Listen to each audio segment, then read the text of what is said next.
موقف حصل لك وانت معيد وكان سبب في ان ربنا كرمك. انا مخصص خط اللي الطلبه يتواصلوا معايا عليه، سواء واتساب او ان هم يتصلوا، سواء بقى جوه الكليه او بره الكليه، اي حاجه يحتاجوها يكلموني عليه. المهم ان انا في مره حد بعت لي رساله على الواتساب وقال لي ان هو مزنوق شويه في الدراسه واهله قالوا انه هيخرجوه من الكليه، ومش لاقي حد او ما عندوش امكانيه ماديه ان هو ينزل مع حد يشرح له برايفت. وانا على الجانب الاخر كنت متسوح في الماستر في جزئيه مش قليله، معطلاني مخليني مش عارف اخد اي خطوه فيه. اتفقت مع الولد ننزل معاه القهوه كل يوم ونحاول نظبط الجزء اللي باقي له او الجزء اللي ناقصه او الجزء اللي مش فاهمه.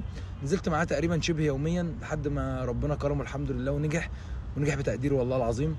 بعد الموضوع ده باسبوع لقيت احد اساتذتي يعني اتصل بيا وقال لي يا وليد، الجزء فاكر الجزء اللي كان موقفك في الماستر؟ انا قريت لك عنه، تعالى وانا هشرحه لك. من الوقت ده عرفت ان الخير هو اللي دايم والعمل الصالح هو اللي دايم، فيا ريت نعمل خير، اللي في ايده حاجه يعملها يا ريت.